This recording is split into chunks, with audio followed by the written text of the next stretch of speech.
Hey there, everyone, and welcome to Twin Movies. I'm Ben Phelps, and I'm joined by my regular buddy in banter. Me, Gabe Darrick. Him, Gabe Darrick. Me. So every year. I don't know. So every year, Hollywood releases two movies based on the same idea. So we ask the big question, which movie did it better? Today, we'll be reviewing two classic twin movies about a cop who skips through time with a chance to redeem himself by stopping a villain who ruined his future. It's Demolition Man versus Timecop. Let the time travel games begin. So, as usual, let's kick off this episode with an overview of these twin movies and a flashback to our first encounter with them.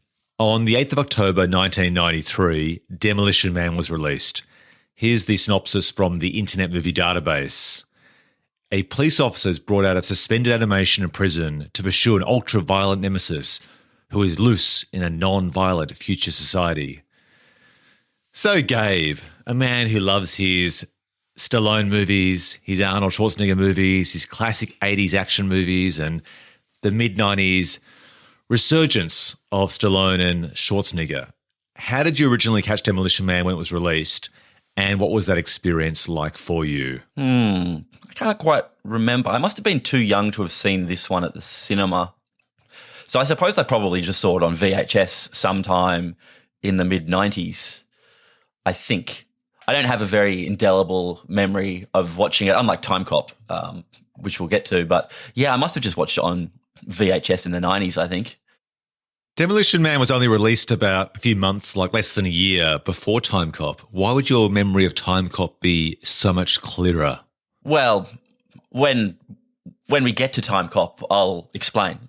How about that? Oh, like traveling in time. You've got to actually wait till we get to that place in time. That's right. Sure, okay. Precisely. For me, this film was released in 1993, but I think it was a case that was the US release date, but it actually was released overseas, 6 months later, as was the norm back in the day. And 1994, for our podcast listeners, was a very formative year for Ben Phelps Esquire. Yeah. I will now reveal how old I am in that case.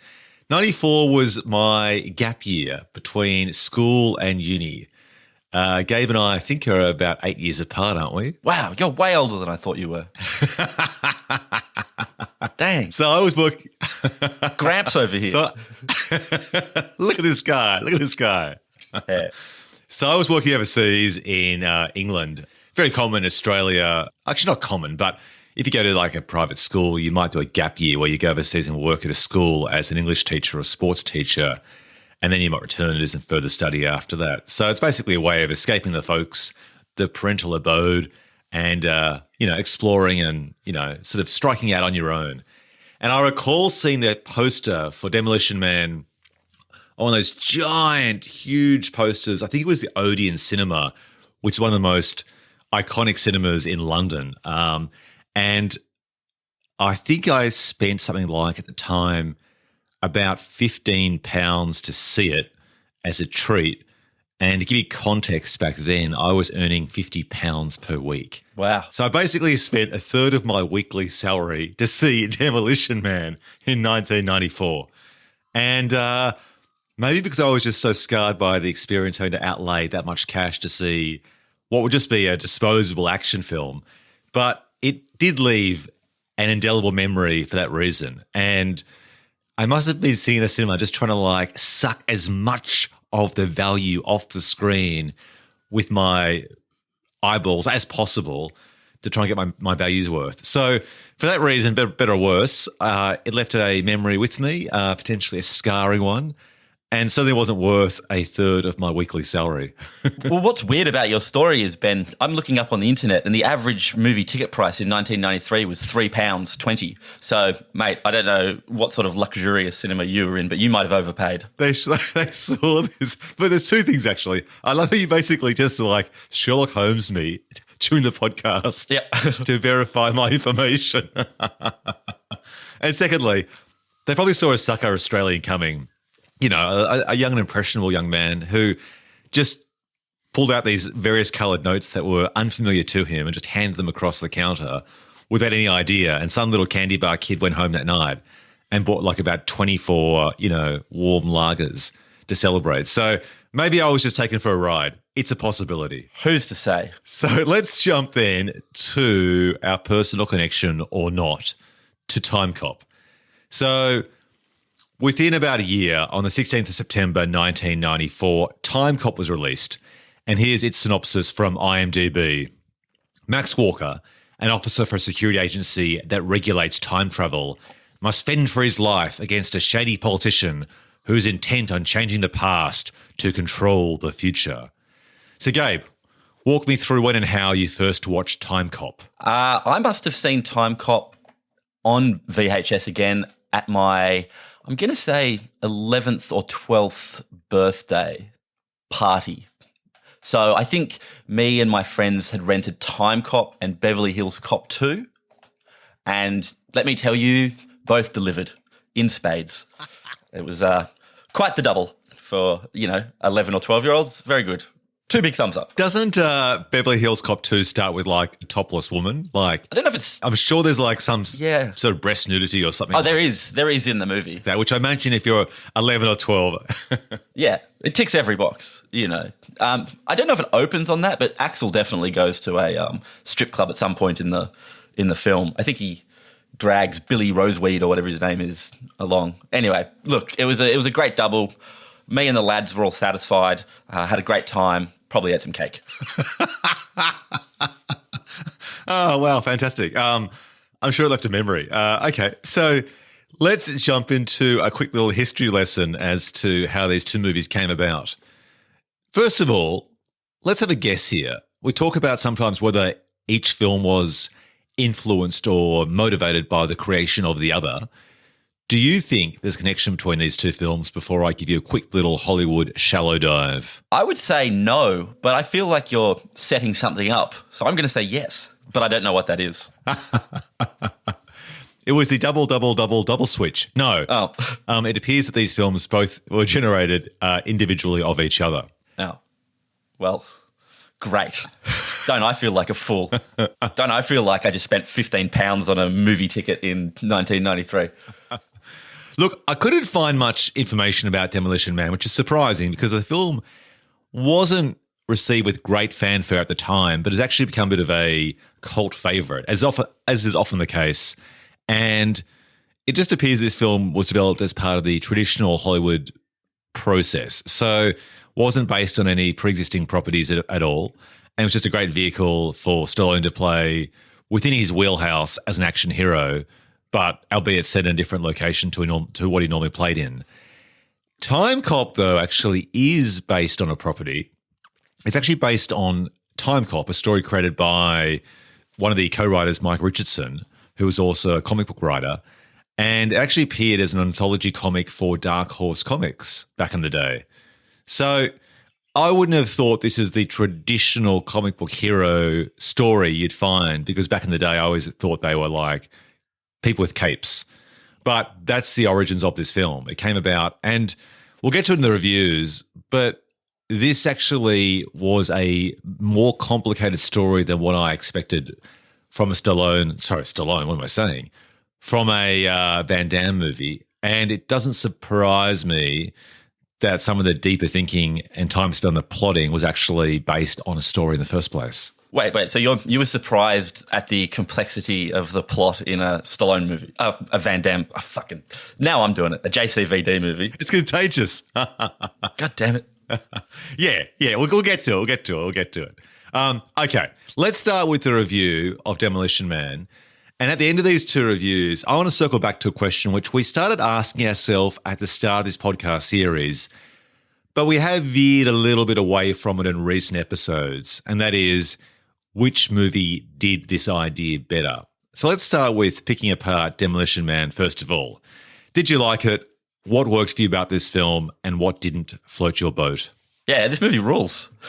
I wonder if this was one of those movies that was sort of, I don't know, critically or unpopular with a majority of kind of viewers back in the day, but it's actually now grown in not in its esteem, because it's not like it's turned into some sort of, fucking remains of the day or something, but But I feel like people really like this movie now, and I'm certainly one of them. It's just a hell of a good time. Hell of a good time all around. Can I just jump in quickly before you continue with your review and mention something interesting? That was my review, Ben. Wow. Yes, we're really adding insights to... What do you want from me? You want me to talk about the photography or something? Who do you think I am? Sorry, I had the wrong podcast host in mind. Yeah, that's right. The point you raise is actually very interesting about when a film was released at the time and how it is critically received and then how it's subsequently received in years gone by.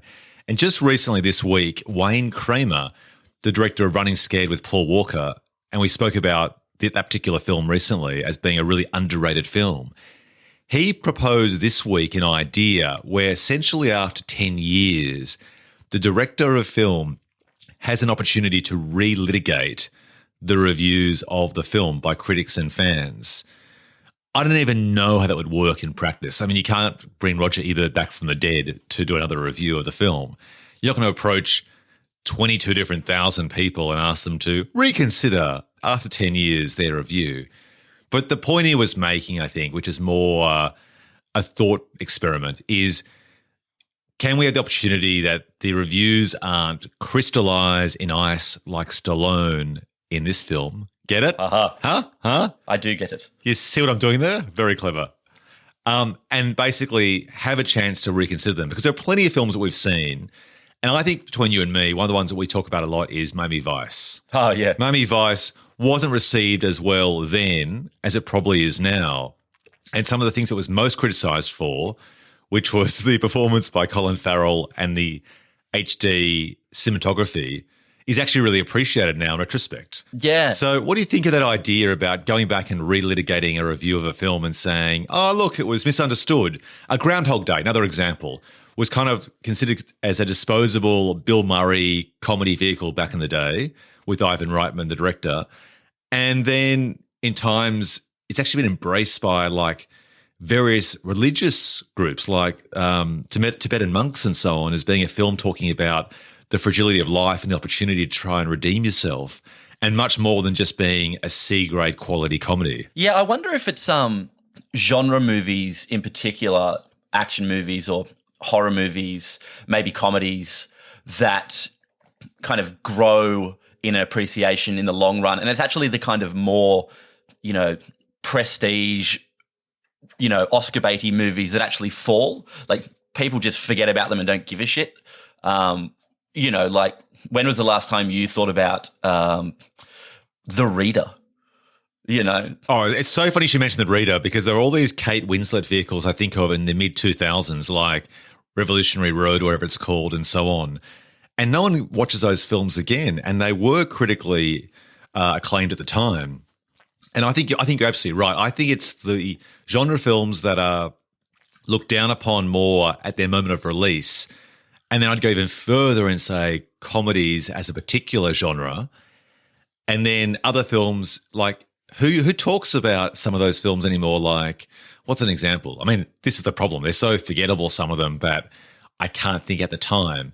But there are so many nominees. Like even Terrence Malick, who I love. Does anyone go back and revisit The New World? Then that is a bit harsh, I know. But there are films like that which get a bit more buzz than that buzz sort of like dissipates over time 10 years later. Yeah, totally. I mean, I think, like Step Brothers, man, I must have watched that movie a million times, and there's no way I'm going back to rewatch Frost Nixon. You know what I mean? Like, same year, and like, fuck, I haven't talked about Frost Nixon since the year it came out. Like, no one gives a shit. Yeah. Frost Nixon is a perfect example, actually. It's a really good example, because I never even thought of that title again since then, since you've mentioned it now. But that film was an Oscar nominee for, I think, both actors, wasn't it? Yeah, and it was the same year as The Reader and Revolutionary Road, which what else came out that year? What a year. Changeling or Doubt. They were all fine movies when I saw them, but when I reach for that movie to watch on a Friday night, I'm not reaching for Changeling, So the interesting thing about Demolition Man is that in some respects it actually has aged well. I mean, what do you think? What do you think does work what are we, 27 years after the fact about this film? Because just recently they announced in the last couple of weeks potentially a sequel. Now, that happens all the time where there's talk of a sequel. But the fact is the film has developed a cult following. It was very influential, and for many 11-year-olds like yourself at the time, or many backpacking Australians like myself overseas. What do you think about the film? Is about the film that has lasted? Because time travel films that are set in a future often aren't future-proof because they try and forecast a world, and it just doesn't stand up. Like they've got 4x3 boxy CRT TVs. They have like wacky shoulder pads, which is some sort of spin on the 80s look at the time.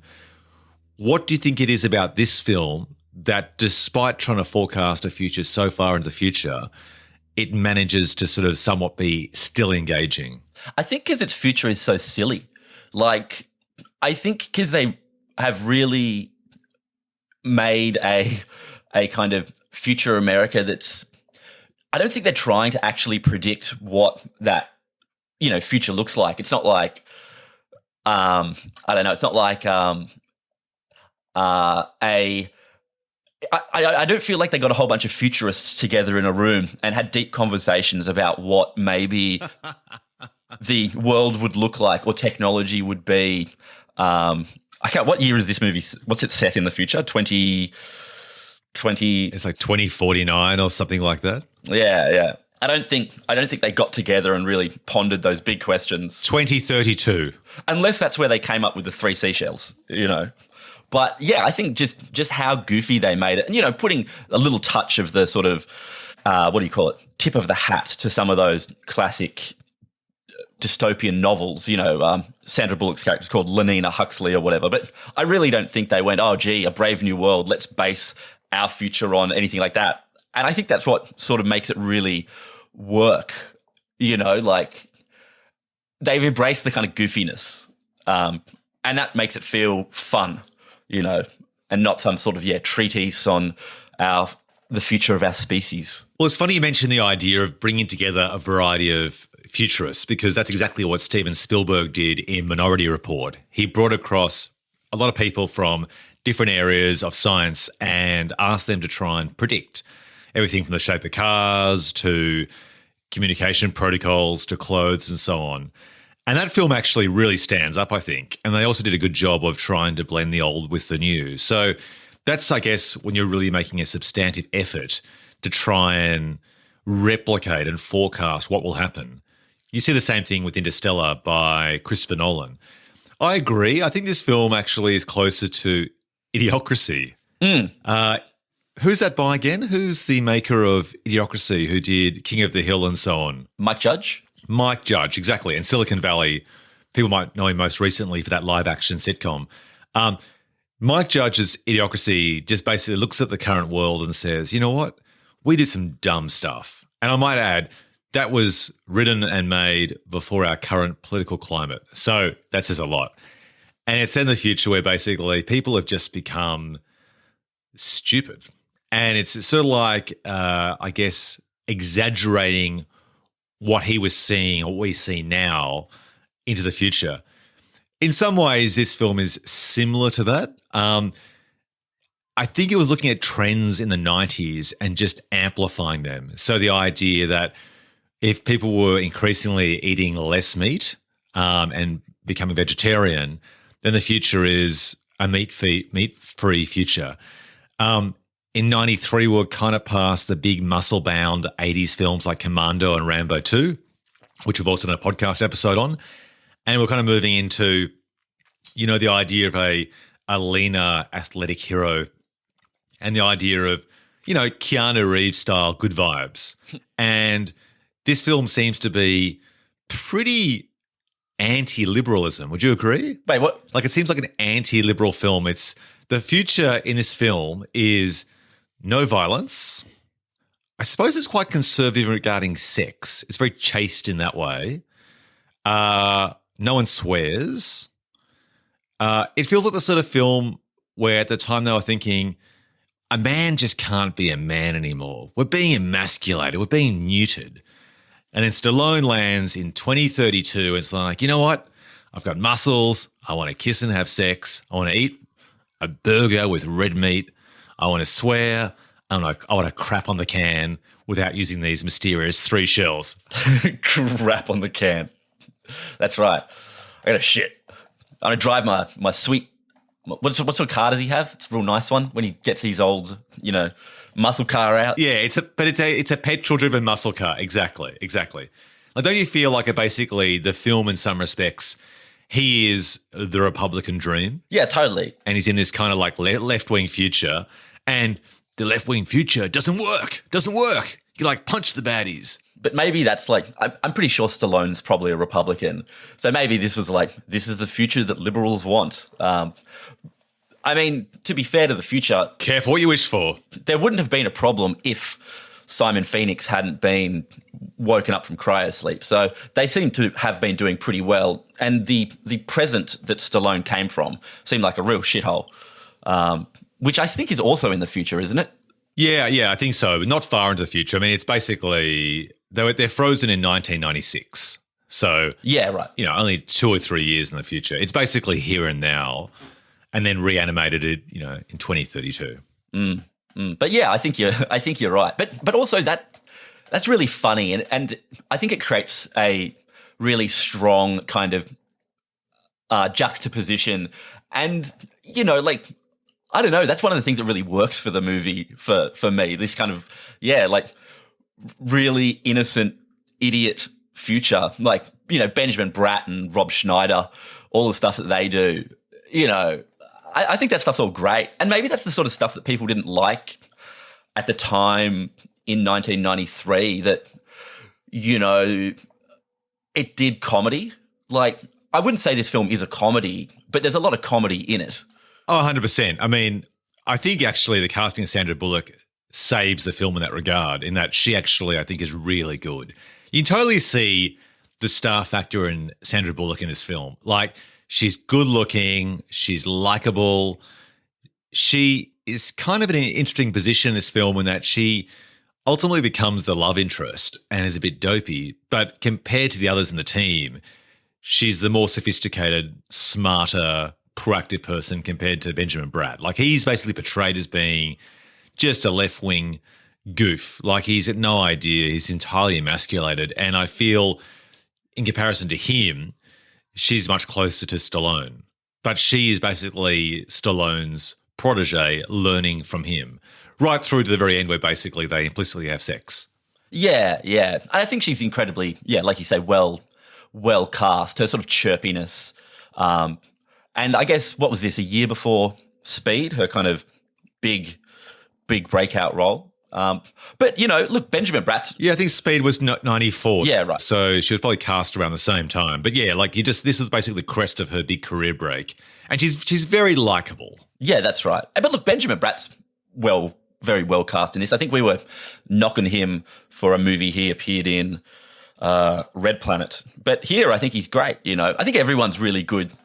Here, Stallone is able to lean into his Stallone persona, and I guess sort of take the piss out of it a little bit, but also do that thing which is like the only person who can save, emasculated liberal future is, red meat and big turds. Yeah, exactly. Actually, we should say, by the way, speaking of throwing compliments to performances, I think Wesley Snipes is fantastic in this film. Oh, he's awesome. I think he's funny. I think he looks great. I think he nails the villain really well. Like, a good villain is someone that you kind of like and despise at the same time. Like, he's incredibly charismatic. He's incredibly athletic. Like, you can tell he's the one who's more of a trained fighter than Stallone. Stallone's just sort of like slugging with a droopy lower lip as he just sort of like whacks his arms into the air. Whereas Snipes is like doing that choreographed style fighting that we saw in Blade about 5 years later. He's really good. Like, there's a whole different conversation about what happened to Wesley Snipes, which probably is part of the same conversation as what happened to Mickey Rourke. Like, someone who could have kicked on really well. He was coming off White Man Can't Jump. This was a great vehicle for him, this particular film.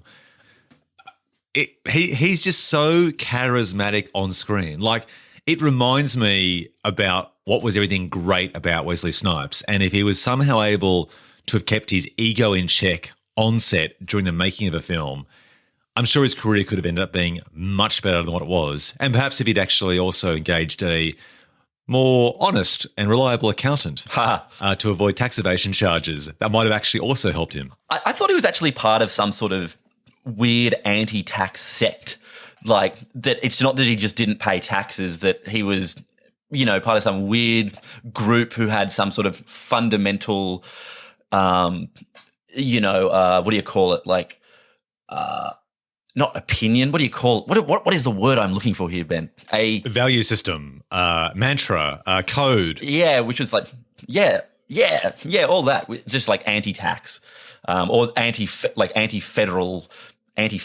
I don't know, but yeah. So was he basically an asshole? Is that how he sunk himself? Is he renowned to being a dick? Is this like Patton Oswalt's story about Blade 3 or something? Yeah, that's precisely the story I'm thinking about. So I'm going by the Blade 3 story, which has been documented by many people on the set. But that was the film which was directed by, what's his name? The bald screenwriter. Goya? Who wrote Batman v Superman. David Goya? David Goya, yeah. David Goya wrote, I think, the first two Blades and then directed the third, Blade Trinity. And on that set, allegedly, this goes by the stories of some of the screenwriters, some of the actors and so on, he was in character.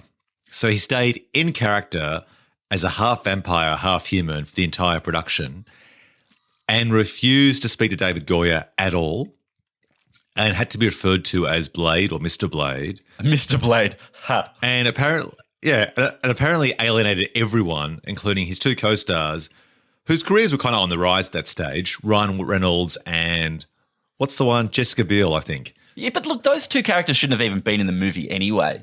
Like, it's called fucking Blade. It's not called Blade and the, dead shit bunch. Fuck. It was called Blade Trinity, which gives you the idea that it's actually, well, Blade Trinity can mean two things. A, it's the third film, and two, it means there are three people that form the team of Blade. But I think that film was written and those guys were cast with the idea of handing the torch from him to them, much like I think it was Mission Impossible Ghost Protocol, where the torch was meant to be handed from Tom Cruise to Jeremy Renner. We dodged a bullet there. And Tom Cruise in that film, Tom Cruise there said, I don't think so. And in Blade Trinity, apparently Wesley said the same thing, except Wesley had less influence, less control, more of a diva, allegedly, right, than a executive producer with power. So, anywho, apparently his ways continued, and I guess at this point in his career, during Demolition Man, he was probably in that point where he's thinking he was pretty hot shit. Yeah. Well, look, the 90s, he was great in the 90s. King of New York, New Jack City, Jungle Fever, White Man Can't Jump, Passenger 57, man, always bet on black. Boiling Point, not so much. Rising Sun, kind of racist. Demolition Man, classic. Drop Zone. Okay, maybe not. But yeah, like... Oh, we'll do a podcast about Drop Zone versus Terminal Velocity. Ha, classic. With Charlie Sheen. Yeah. Another Twin Movies episode coming up. Write that down. We should. Those are good. Those are classics. Yeah. They're not classics. They're quite bad, but... I do use that term classics too generously. Yeah, but I think everyone does. It's a classic. Yeah. A classic actually should mean it's quality and historic, opposed to just being old. Yeah, but Demolition Man's a classic. That's true. Let's tie a bow on this review, Gabe, and perhaps end by saying, what did this film do best with the premise that worked for it? What do you mean? Well, we've got two films here based on the same idea, the same concept. Which film did it better? I think what this film does really well, it's very simple as an idea, but it's a fish out of water situation. The fish here is taken from the past and thrown into the future. But more than that, he's the opposite fish in his new world. So if you're going to basically totally disorientate a character by having them jump 25 years into the future, double down on that and make them someone who just has a personality that's entirely at odds with that future. And the whole idea of a muscle-bound, sex-doing, meat-eating, swearing, crapping kind of a guy and throw him into a future where all those things are frowned upon. And that to me is one of the best ways to take advantage of that premise. I feel like you're throwing a little bit of shade at Timecop. Which brings us to our review of Timecop. Aha, nice segue. So let's switch lanes. Gabe, tell me what you liked and what grinded your gears about Timecop. I don't think I'd seen this for at least a decade, maybe more, but I actually was quite pleasantly surprised by this film. I did quite enjoy it. I quite enjoyed it a lot. I mean, it's a real 1990s feeling movie. Like, you know, the looks of the goons. Hey, classic JCVD, Ron Silver. But I thought there was some really engaging or interesting ideas. You know, even just that opening scene where like the guy holds up the sort of like, I don't know, Confederate wagon or whatever with like laser guns. That's just cool. Or the guy who's gone back to the 1930s to, you know, buy stocks so as he makes money in the future. I just thought there's some cool ideas in this. And, you know, also JCVD does the splits epically. So, yeah, I actually enjoyed this a lot more than I thought I would and a lot more than I remembered I did. Okay. Do you want to hear my short, sharp review of Timecop? Okay, hit me. Brace yourself. All right. I fucking loved it. Oh, really? Wow. Okay. I really like this film. Yeah, I really like this film. So I think I'd only seen bits and pieces of this film on TV. It's one of those films that I thought I'd seen the whole film, but I hadn't. I'd probably seen fragments here and there scattered on like TV on Friday or Saturday nights throughout my childhood and throughout uni and stuff. And this also came out in 94 too, but I didn't see it overseas because £15 was too much to pay for a movie back then. But I've caught fragments here and there since, and I think I'd basically pieced together the film in my mind. But I hadn't seen the whole film from woe to go. And I really enjoyed this film. I think this film is great. And my biggest question is, why hasn't someone remade this film? Because people remake a lot of bad films, and that's a good thing in the sense that if the film's concept is excellent, but the execution of that concept was terrible, that to me is a great example of a property that is ripe to be remade. Like basically, you get another do-over. Do it again, but better. When they try and remake a great film, which has a great concept, like Total Recall, which they did in 2012, it's like, what's the point? Like, it was done really well the first time. The special effects still stand up really well. The visual effects are pretty good still as well. There's no need. This film, I thought, you know what? It's only Van Damme, opposed to being Stallone and Schwarzenegger. So on the tiers, I guess you'd say he's B or C grade compared to them. Mm-hmm. Still a great actor, an action actor, but not Arnie, not Sylvester. And the film starts off, and it's got a fantastic opening scene, as you mentioned. Spoilers for Timecop if you haven't seen this film from 1994. But the film starts off set like in a landscape that resembles a scene out of The Assassination of Jesse James. It's basically a raining kind of Western. And it looks really good. Like it's actually shot really well. Peter Hyams, the director, is also the cinematographer. And you see this guy do like a hold-up. It's like one man against, ostensibly 10 or so. And they're like they're transporting gold or something. And he pulls out these like, I think they're actually regular guns, but with laser sights, and they shoot really fast. Oh, they're just real fancy guns, though. So they're basically like more advanced machine guns. They're guns they didn't have They're like a more advanced machine. in the Civil War. Yeah. And he mows them all down straight away. It's a bit confusing because he actually has like really bad teeth, which is a bit confusing because if he's time traveled, he probably would have great teeth. So that's weird. But anyway, he mows them all down, then the film starts, cut to credits. And I just think there are so many beats in this film that are done really well and the script is really tight I'm just stunned that they haven't actually remade it, because it just feels like the sort of film that's cheesy enough that you could do more seriously, and not famous enough that people would feel like you're stepping on the legacy of someone like Van Damme, whose legacy isn't as respected as those other 80s heroes. I think in 2014, they were planning a remake or reboot, and they hired some writers for it. I believe the guys who wrote is there a movie called Mysterious Island? Yeah, you're stepping on my trivia, bud. Oh, I'm sorry. You're stepping on my trivia coming up. But you're right. Yeah. Spoilers for the podcast ahead.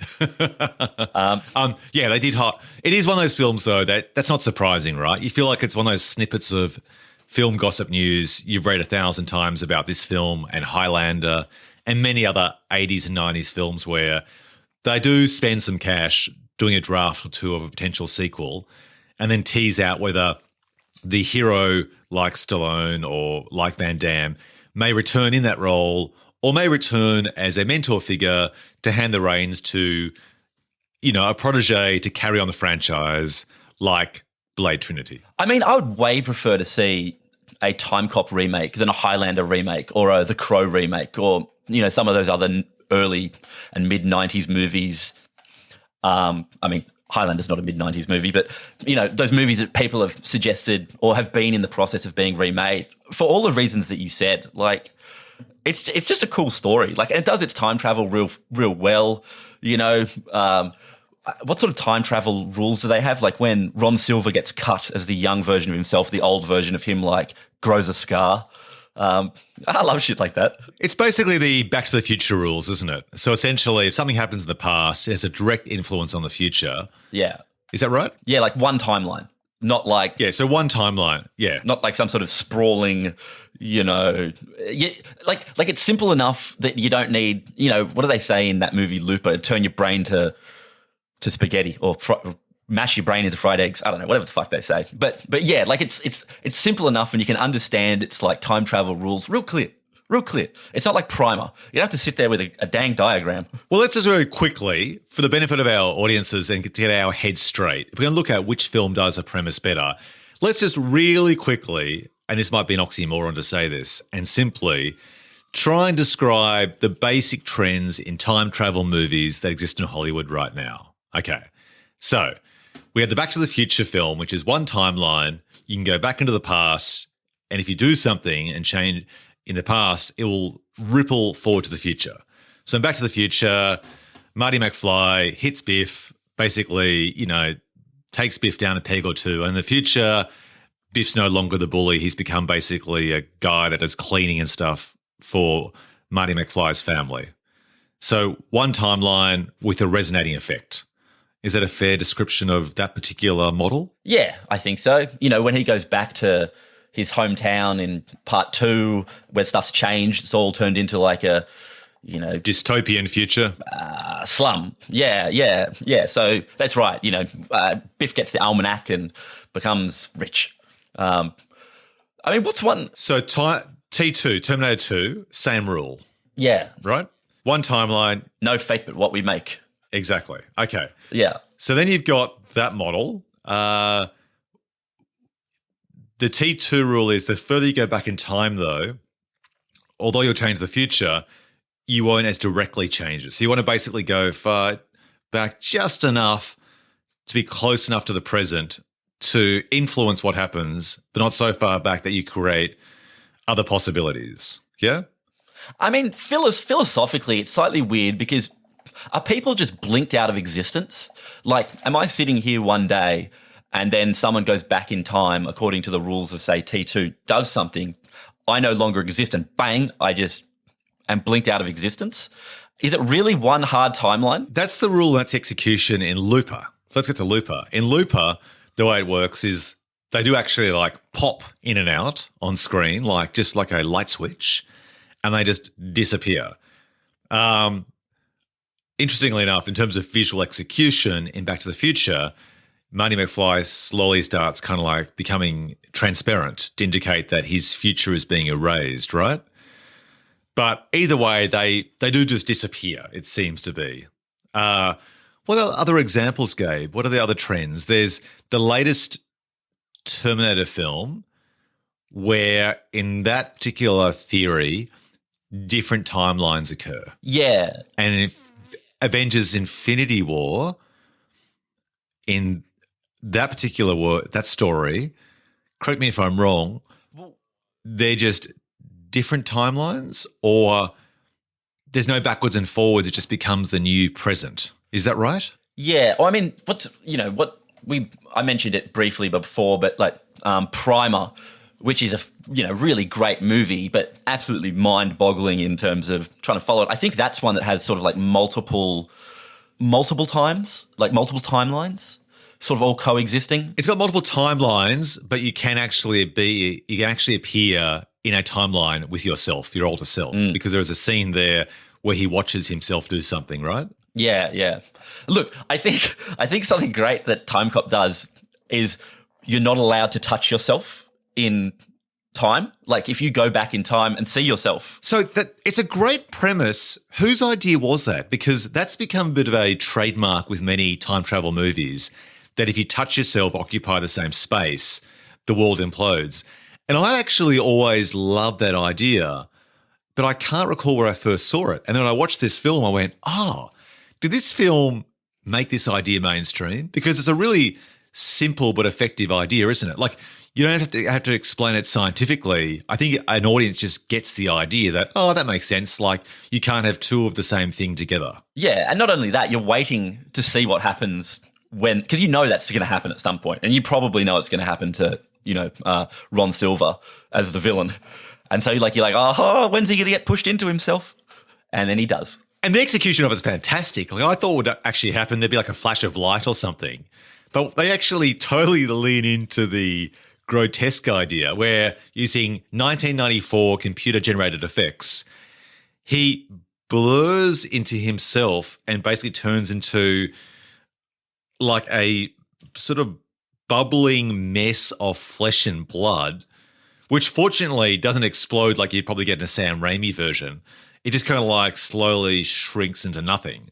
But essentially, it's a bit of almost David Cronenberg body horror too, isn't it? Yeah, it's great. I love it. And I guess also, this is amongst the pantheon of classic JCVD movies where he gets to be in it twice. He's not really two characters like in, Maximum Risk or Double Impact, but he does get to be two Van Dammes. What I love about this movie is that it totally leans into that whole idea of two people occupying the same space together. So what's better than doing just one Van Damme set of splits or one Van Damme kickboxing kicks? It's doing two. That's right. But yeah, I think I'm really surprised that they haven't remade this. And look, credit to Peter Hyams, who directed this movie. He's got to be one of the sort of classic journeyman directors who just sort of hit doubles, a lot of doubles. Never absolutely cracked one out of the park, but just kind of consistently made reasonably good movies. Well, he also did End of Days with another muscle-bound action icon, Arnold Schwarzenegger, which will feature in one of our upcoming episodes of Twin Movies, End of Days. And yeah, you're right. Like, he's not a filmmaker who's known as an auteur. No, not at all. But Running Scared, Timecop, Sudden Death. Sudden Death's actually a pretty good JCVD movie. The Relic's actually pretty underrated. 2010, yeah. But Capricorn 1, that's pretty great. And like you said before, he's his own DOP, which I always loved. You love to see. And this film actually looks really good, I think. I think the film's shot quite well. He's really gone for a lot of atmosphere with this giant 3-story house, which is totally unnecessary for a couple without children. And he sets it at night, so it's raining, to try and give it lots of different interesting angles with light and lots of opportunities for the characters to crawl over the roof and fall and slide around. And so he makes the most of the space, and I think he shoots the film really well. I think the action's quite well done. As we often criticise with some movies that learnt the wrong lessons from the Bourne films, is a sense of geography. And if you're going to have someone like JCVD doing action, you do want to actually see master shots of him doing, the splits and doing kicks. And he does it multiple times in this movie. So actually, let's jump to a few criticisms of this film. Okay, so you cast JCVD, who's known for kickboxing and the splits. It's just ludicrous. There's some of the scenes where he's basically like just unnecessarily in white underpants doing the splits. Where just I feel like I think Van Damme probably had in his contracts for movies that they had to have kind of these. I wouldn't say they're gratuitous, but like ass shots of him. They're gratuitous. They're gratuitous. All of his movies. No, but you think they're gratuitous because you're a straight man, Ben. And you just can't appreciate. I'm uncomfortable with my sexuality. Yeah, that's right. But like so many of his movies, oh man, like do you remember, I don't know if you've seen recently Double Impact, where he plays the two twin brothers, and one's like the tough guy and one's the kind of soft guy, and the soft guy's like teaching a ballet class, and the opening shot of him is just rump. Like it's all timer. It's so good. All of his movies have that. Like he must have really thought highly of his ass. But I've got to say though, I mean, and this relates to his kickboxing and so on, it's not exactly a skill that sits comfortably with the idea of being a metropolitan policeman. Like, for a start, your outfits are like, tight chinos. They're not really designed with the elasticity in mind to handle the high kicks. It just looks goofy. Like, if you're doing at least, say, a martial art that involves punching and kicking, you kind of transplant that to a career as a policeman or in the army or something.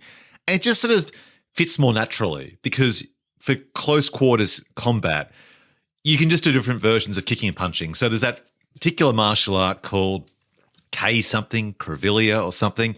The one that Jason Bourne does in the Bourne movies. Oh, Krav Maga. That's it. It was so hot for a year or two back in. That's right. 2004 or whatever. Yeah. Is that the one that's taken from the Israeli armed forces or? Yeah, I think it's the Mossad's. Right. Mossad, whatever they're called, sort of. Okay. It's like battering people with rolled up newspapers or some shit. I don't know. Okay, so you can actually do that as a sport on a gym mat at the Olympics, but you can also transplant it to the military, to the Navy SEALs, to a spy, and it still works comfortably. It doesn't look goofy.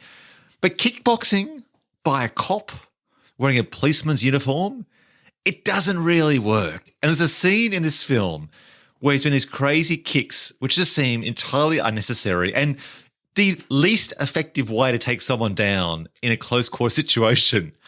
And then at the end of the scene in the kitchen, and this is where he's shirtless in his white underpants, he just ends up landing in the splits position with his legs between one countertop and the other, looking down at the person he's just taken out. Isn't that where he? It's a meme. Isn't that where he electrocutes the guy gets electrocuted? So Van Damme jumps up onto the So he jumps in the air to avoid the electricity and the water on the ground, and then kind of like lands with the splits in the kitchen.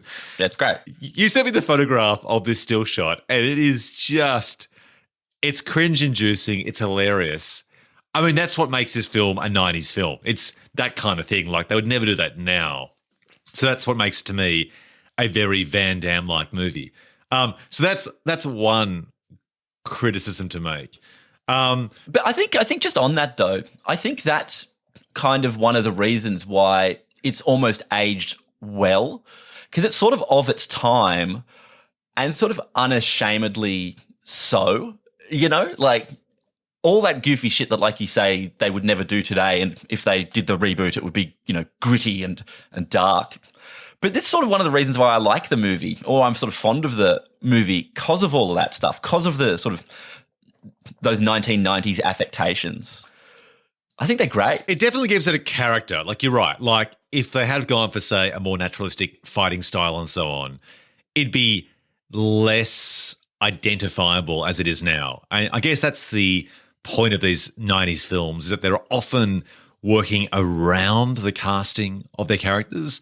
So you mentioned before that you suspect that Stallone is probably a Republican. I think you're probably right. And so when he's in that role, the film is very much catered to him. It's catered to his real-life persona and leans into what you'd expect from Stallone. He's basically playing a fictionalized version of himself. This film here is kind of the same. It's like, you know what?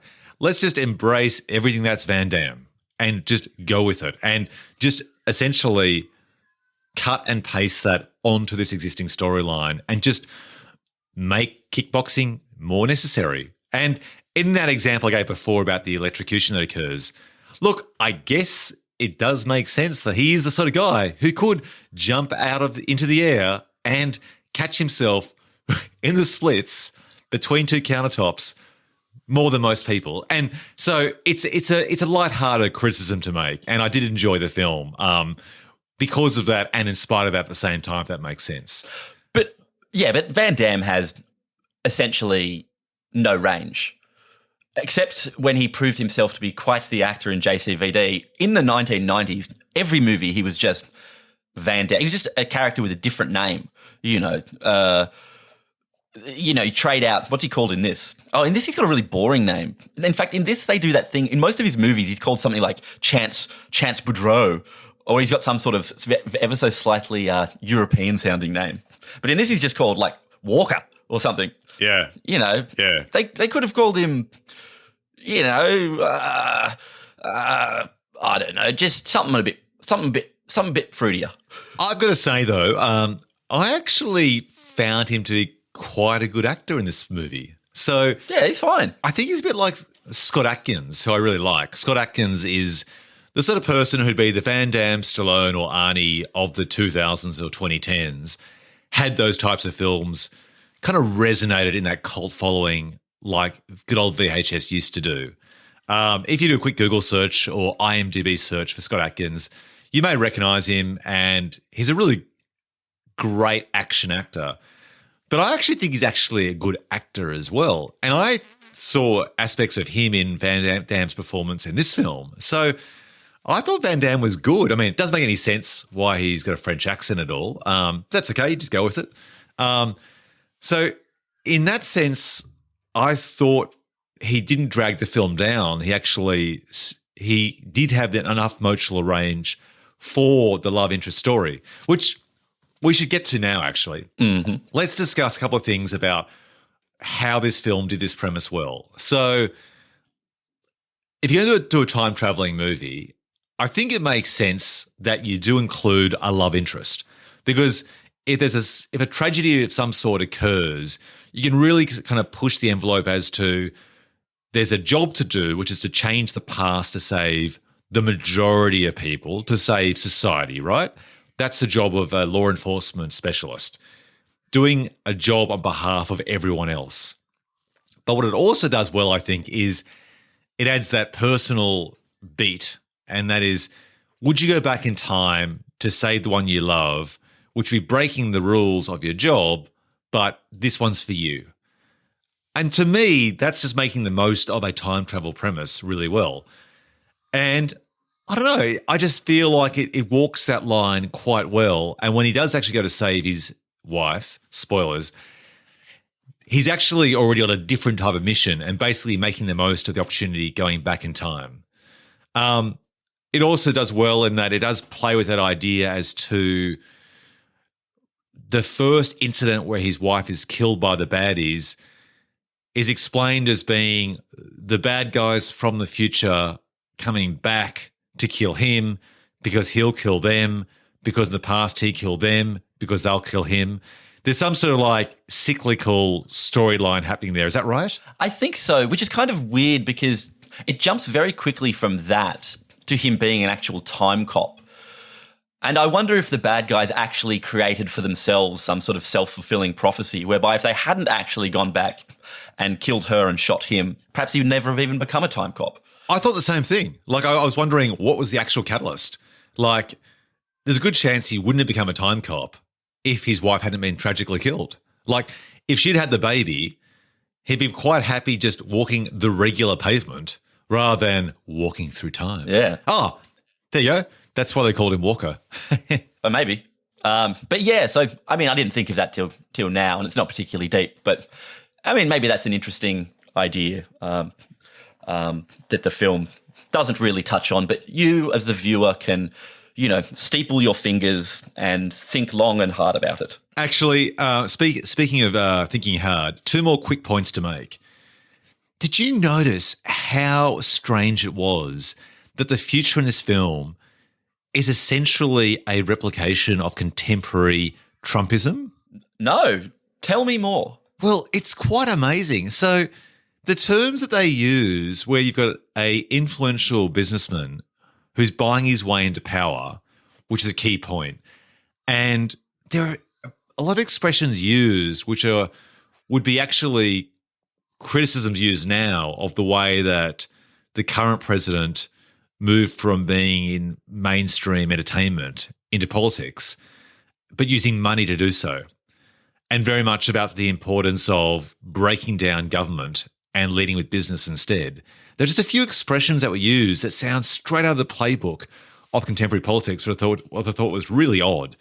But on a lighter note, the weirdest part for me about time travel was at the very, very start of the film where there's a scene where this guy comes in to explain they need more funding for this new time travel program. And so this is the bit where he's revealing this top secret project. And he says, well, guess what? Dr. So-and-so did it. He did it. He invented time travel. And that is meant to be the what the fuck moment. Like, oh my God. And the politicians respond, oh, well, how much is it going to cost? That's expensive. We can't afford to pay for that. And so the entire conversation is about the funding of this program as being another unnecessary folly.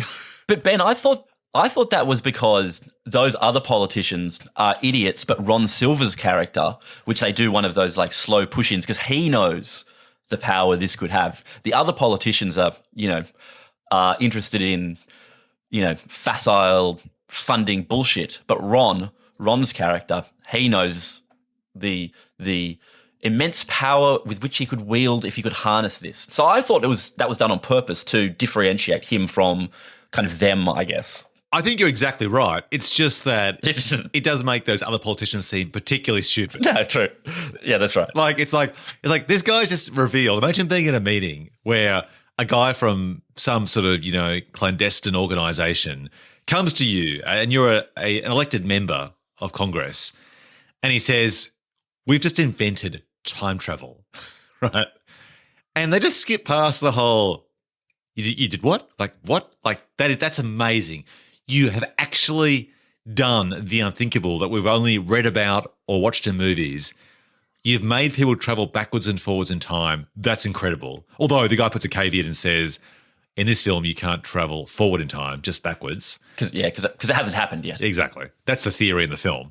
But the way they just so quickly jump through to the cost-cutting personality types, like, oh, you and your frivolous sort of, special projects, like we're not made of money, this is the government's money. It's kind of goofy and you go with it at the time. And as you say, it is to try and juxtapose the more Machiavellian, deep thinking by Ron Silver's character, like, oh, there's a way I could basically, literally and figuratively profit from time travel. But it is just funny watching it to think, they just invented time travel. That's a big fucking deal. You know what's weird also about time travel? Time travel is like zombies in movies. In zombie movies, no one ever talks about zombies in movies. Time travel's kind of the same. They never have time travel movies, or correct me if I'm wrong, but time travel movies where they refer to other time travel movies. Because I would have thought as soon as time travel got invented. You mean like the Pulp Fiction of time travel, like in Pulp Fiction how they reference popular culture that you and I know as the audience, and those characters on screen share the same popular culture history? Kind of. Not necessarily in a really self-referential way, but just that idea that, like in all zombie movies, it's always like no one's ever seen a zombie movie. Like zombie movies exist in a universe where zombie movies were never made. Because no one understands that you have to shoot them in the head to begin with. That always has to be explained to people and stuff, And I guess time travel's the the same in a way. Like, no time travel movie really ever feels like it exists in a world where there were time travel movies. I don't know. Oh, I've got a correction there. Oh, yeah? Okay. I think actually in Avengers Endgame, they do explain that. They actually do reference Back to the Future. Yeah, Paul Rudd says something. That smug fucker. Yeah, exactly. And that's basically that screenwriting trick of, quote, hanging a lantern, unquote, where basically you're getting ahead of yourself and knowing what the audience is thinking, and you're basically correcting that. And I think in Endgame, correct me if I'm wrong, the way it works in its theory of time travel is that there isn't a backwards and forwards. As soon as you jump back somewhere, that just becomes the new present. So I have no idea. I just zoned out. Total zone out. No idea. we should do a podcast actually of Infinity War versus Justice League, for example. Yeah, it's called the Zone Out Zone. I think you'd really like that. Yeah, great. Awesome. Can't wait. All right, let's move on. Let's do a quick combined review. Okay, notable similarities, coincidence or ripoff? Were there any notable similarities between Demolition Man and Timecop? I mean, is Demolition Man even a time-traveling movie? Look, it was a bit of a cheeky stretch for this Twin Movies episode. It's not time travel. I mean, he does move forward into the future, albeit being frozen in time. But I think you have to agree, it's the same idea about a fish out of water, but it doesn't trade off the idea of one action affects a different time zone. Yeah, I'll allow it. Okay. Which movie has aged better? Probably Demolition Man, but I think both have aged pretty well. I mean, they're incredibly of their time, but that doesn't make them dated in a way, I guess. Yeah, I agree. I think they've aged quite well overall, and what tropes they have that define the 90s, I think actually work for the film. Like, you excuse it and actually embrace it. Let's jump ahead to plot holes or missed opportunities. What could the filmmakers have done better with the high concept of either film? Starting with Demolition Man. I would have liked to have actually seen President Schwarzenegger. Nice. Okay. You know? Yep. How about Timecop?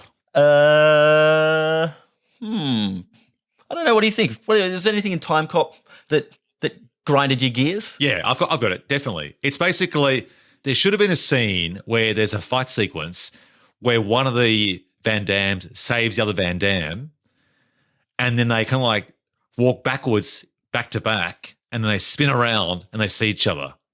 Like, that's the moment you need where basically the Van Dam sees himself. You do get that where he sees himself through a broken window, but it's only momentary. To me, I wanted a Van Dam to save a Van Dam.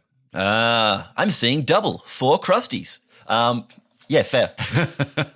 Yeah, that would have been nice. And I'm really surprised Van Damme didn't go for that because he has very memorably, I mean, maybe he's done that scene before, you know, double impact, as I mentioned. There's him seeing himself and being like, what? In that. So maybe he just didn't want to tread ground that's been trod. Yeah. Jean-Claude Van Trod. All right. Let's jump to our trivia. All right. So, little did you know, Gabe, you know the 3 seashells, which are discussed the whole way through the film, which is the way of going to the toilet. The iconic 3 seashells. They are iconic nowadays. Exactly. So, it's never explained how the 3 seashells work, but the screenwriter had mentioned that the backstory was that you use 2 seashells, like chopsticks, to remove the waste from your anus. What? And then the 3rd seashell to scrape it clean. That's... I would have preferred not to have known that. This is like when someone fills in a detail. You know, this is like when people, why? How did they get those Death Star plans? Well, we got to make a whole fucking movie about it. Just leave it. Just leave it. You know, the mystery of the thing is more interesting than the gross description of the thing. You know, I had a very different idea about how those seashells worked, and now that's been ruined for me. So fuck you very much, screenwriter. Here's another behind-the-scenes fact. Apparently, because Snipes is an accomplished black belt in real life, his kicks and punches were so fast on screen that actually blurred the camera. So the producers actually asked him to slow his movements down, which is so funny because shooting a film now, it's all about authenticity and actually having the actor learn the moves to choreograph the fight sequences. But back then, where films were cut together basically punch for punch for punch, he was just too naturalistic on screen. So he had to slow down the punches. I think they said the same thing about Bruce Lee, and I think they trot that out for everybody, to be honest, who's an accomplished martial artist who was in movies. I'm not saying it's not true, but it feels like a trope almost. Like, yeah, I think so. Another behind-the-scenes bit of fact. Apparently, a Hungarian science fiction writer, István Nemir, said that most of Demolition Man is based on his novel, Flight of the Dead, which was published in 1986. And in his novel, a terrorist and a counter-terrorism soldier are frozen and then awakened in the 21st century to find that violence has been purged from society. So pretty similar. He claimed that apparently a committee proved that 75% of his movie is identical to the book. But he didn't want to sue, he said, because it was too expensive for him to hire a lawyer. Fair. Another little quick fact. Apparently, now, did you see a film which had Taco Bell or Pizza Hut in it? The one I saw had Pizza Hut. Yeah, same here. So Pizza Hut. Like badly dubbed Pizza Hut. So I heard a review by some American podcasters recently revisiting this film, and they're talking about Taco Bell because in the film, Taco Bell is the only takeaway franchise that survived the, quote, franchise wars. But all over the world, including in Australia and the UK, as I recall, they transplanted the branding of Taco Bell for Pizza Hut, both using visual effects and at the time just reshooting a few shots, and then redubbed. And so I actually went back and watched a few of the scenes where you see her say Taco Bell, but it's badly dubbed with ADR to say Pizza Hut, because they actually use the words Pizza Hut quite a few times, which means it must have been quite a challenge to try and switch out all that branding, which is basically imbued throughout the entire film. Yes, and the visual effects to do it are not particularly great, and the dubbing is not particularly good. So they really made a huge effort for the European release. All right. Now, as for Timecop, I couldn't find any particularly interesting news about it, except that Max's hairstyle, Max Walker, played by Van Damme, was partially influenced by Wolverine. He's got very nice hair in this as the... It's glorious. Very, very 90s hair. It's real nice. It's real great. If he had a mustache, he'd actually have the Colin Farrell Miami Vice look, I think. Could you imagine this movie if he had a big old mustache? That would have been great. Oh, yeah, spectacular. Yep. Okay, casting woulda, shoulda, couldas. So apparently Jackie Chan was wanted in Demolition Man as the first choice, but he declined because apparently Asian audiences at that time didn't like the idea of actors who'd always played heroes suddenly playing evil characters. Did Jackie Chan ever do a movie with Stallone? Because I think they were trying to, throughout maybe all the 90s, they were trying to do something, but that never happened, did it? Or did it? I don't think so. Maybe in a, quote, parallel universe. Nice. Also, interestingly, Sandra Bullock replaced Laura Petty after a few days filming. Oh, really? She left due to creative differences. So that's interesting because she must have been in Point Break. It would have been 2-3 years beforehand in 91. So she was So Hot Right Now. And they're two careers that have gone in very different directions since. Yeah, that's interesting. It's always strange when someone gets released or fired or departs after production has begun. You always sort of wonder, and, sometimes you can see, Stoltz as Marty McFly in the behind the scenes. But I always wonder what the real story there was, Yeah, I mean, it's a big deal. I mean, you've got to have a hell of an ego if you're an up-and-coming actor to get dumped for creative reasons. Like either the director must have been a real a-hole or the actor was, because, it's an expensive process to do. Anyway, worked out well for Sandra Bullock and her career. So there you go. True. Okay, spot the Aussie. Starting with Demolition Man. I couldn't find any. Yeah, I didn't see anyone. I saw no Aussie. How about Timecop? Did I see an Aussie in Timecop? I didn't. You did not? No, I do not recall seeing an Aussie. Okay. Wow. Done. All right. Shortest awards of all time. All right, let's jump to the box office. Okay. Which movie was the box office champ? Starting with Demolition Man. Have a guess. My guess would be Demolition Man made more money than Timecop. Yes. So Demolition Man was made for $57 million at the time. Pretty reasonable budget back in 93. It made only $58 million in the US, plus another $58 million overseas. So for a grand total, that's not that great for a film of that size. It was considered to be a bit of a failure at the time. Yeah, so I guess was this at the sort of the beginning of Stallone's kind of 90s downswing career-wise? Yeah, I think so. Around this time, both he and Arnie started dipping in popularity. So after this, he goes from doing this film, this is 1993, then he's got Judge Dredd. Huh. Oh, no, he's got the Specialist in 94. Nice. Dredd in 95. Assassins in 95. Daylight 96. Copland we put on the weight in 97. And then Ants in 98, another podcast episode. Get Carter in 2000. Ugh. And Driven in 2001. Yeah, it's going badly. Well, I mean, yeah, but like The Specialist was pretty good. Yeah, it's true. And Copland. Yeah, yep. But yeah, I think, anyway. In sharp contrast, Timecop cost half as much to make, $27 million. It did well for its budget. It did $44 to $45 million in the US for a grand total of $101.5 million globally, which is pretty impressive. 27 million. See, is it the sort of movie that sort of wouldn't get made? Do they make like I think $27 million in 1993 buckos is like $50 million bucks. Do they make $50 million action movies now? That's like way too expensive for DTV and not expensive enough for multiplexes. Yeah, I think you're spot on. In fact, I actually find it hard to see where the money went to for the making of this film because the last, it feels like about basically 40% of the film happens around effectively a haunted house. It's the family home. So we're not talking about a lot of explosions. It's a lot of just fighting and like broken wood.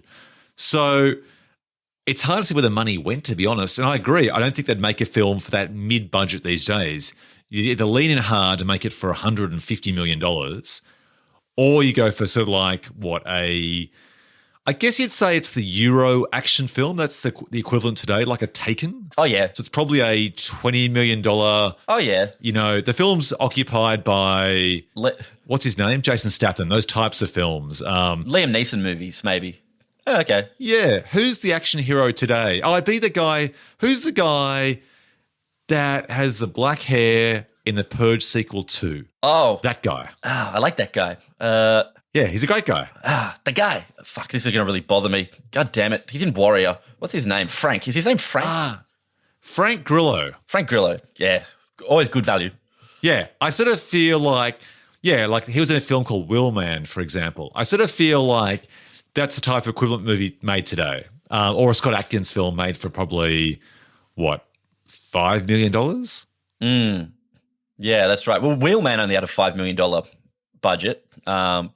But maybe, Taken. Maybe something like Taken, $45 million budget, is any of those. Yeah, Euro action movie, yeah. Yeah, those Liam Neeson programmers that are all directed by Pierre Morel or some Lasseter guy, whatever his name is. Yeah.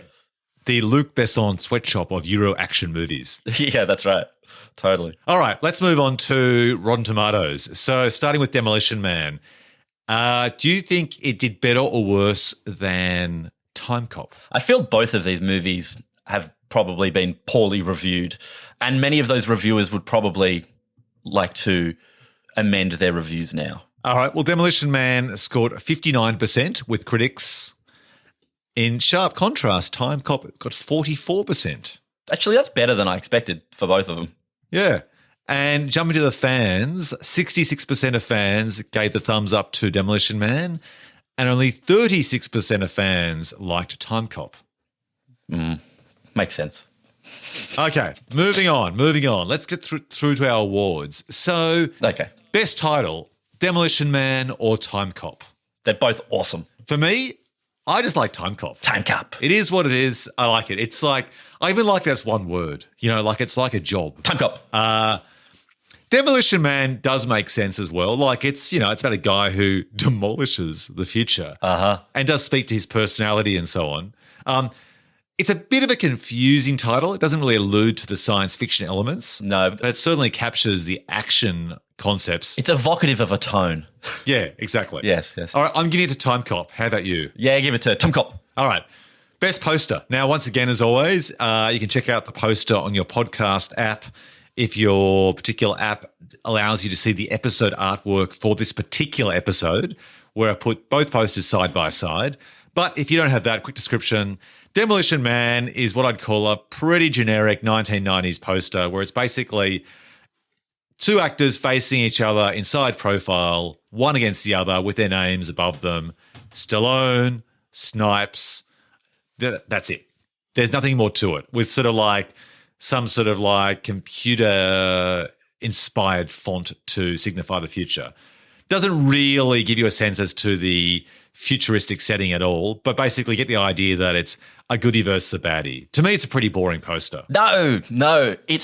It's elegant in its simplicity, Ben. It tells me everything I need to know, that Stallone will face off against Snipes. And that's what I'm putting my hard-earned buckaroos down for. Okay. Well, Timecop in comparison has Van Damme just doing the mugshot looking towards the viewer. Timecop is written in green and, again, a computer-style font with sort of like a hint to the time travel machine, which, by the way, we didn't discuss. Vaginal. Is absolutely ludicrous. It's basically a spaceship on a sled that somehow you sit in, but it throws you into the air when you land in the past, which makes no sense at all. Anywho, and he's holding like a laser gun, which I don't think you actually see appear at all, do you? I think it's just a gun with a laser point, like a red dot sight. But okay. It's not a great poster. I'm giving it to Timecop because I just find the colour aesthetics to be more pleasing to my eye. Boo, I'm giving it to Demolition Man. All right, it's a draw. All right, the Bill Fleck Big Break Award, named after Billy Bob and Ben Affleck, who, like those guys jumping into the film Armageddon from an indie career, who got their first big break in these twin movies, starting with Demolition Man? I mean, it's not the movie that made her a star, but Sandra, Miss Bullock. Yeah, I think it was a big step up for her. I think this is the film that kind of like just kept elevating her career and made her, not quite a Julia Roberts American darling, but certainly a darling who was loved by the audiences. Who's she up against in Timecop?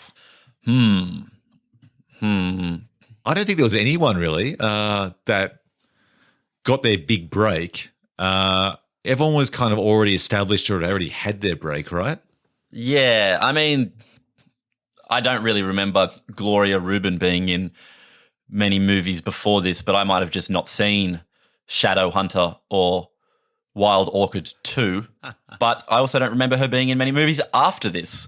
So, well, yeah, I agree. She was actually really good, I thought. But yeah, I didn't see her in those films either. I feel like she should have had a career launch after this film and didn't. So something went wrong. Bad choices perhaps by her agent. I mean, she was in like 100 episodes of ER.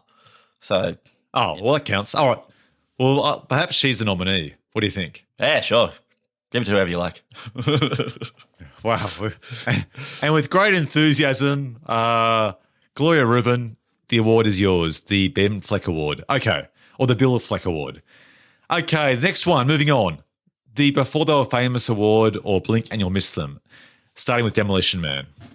I didn't notice him, but I read that Jack Black is in the movie. No. Really?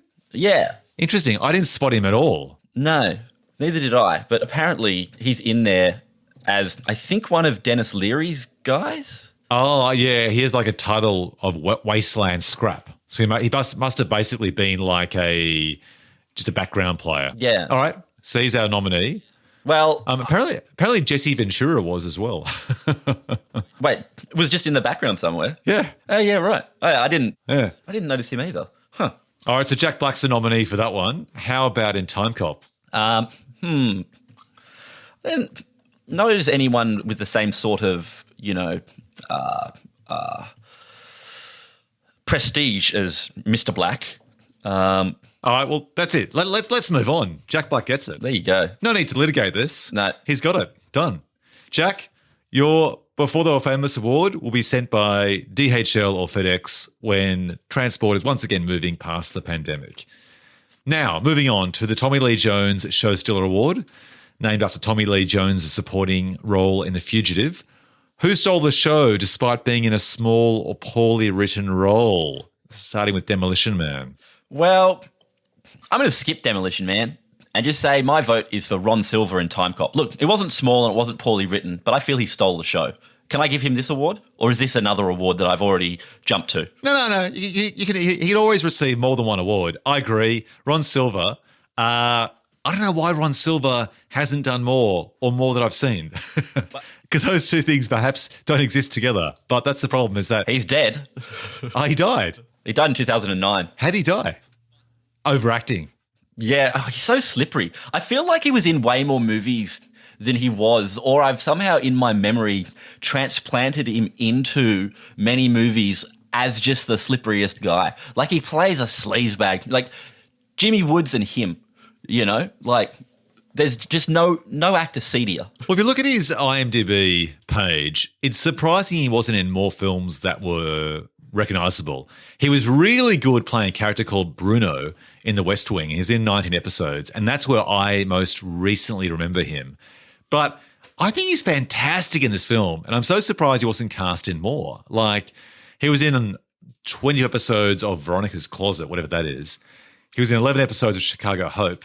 But I sort of feel like he never quite got his Avatar movie, like a big budget film where he was the baddie and got the recognition he deserved, because I thought it was really good. So it's a shame. I sort of feel like he definitely could have had many more roles if given the right roles. Yep, agreed. To leverage off. Agreed.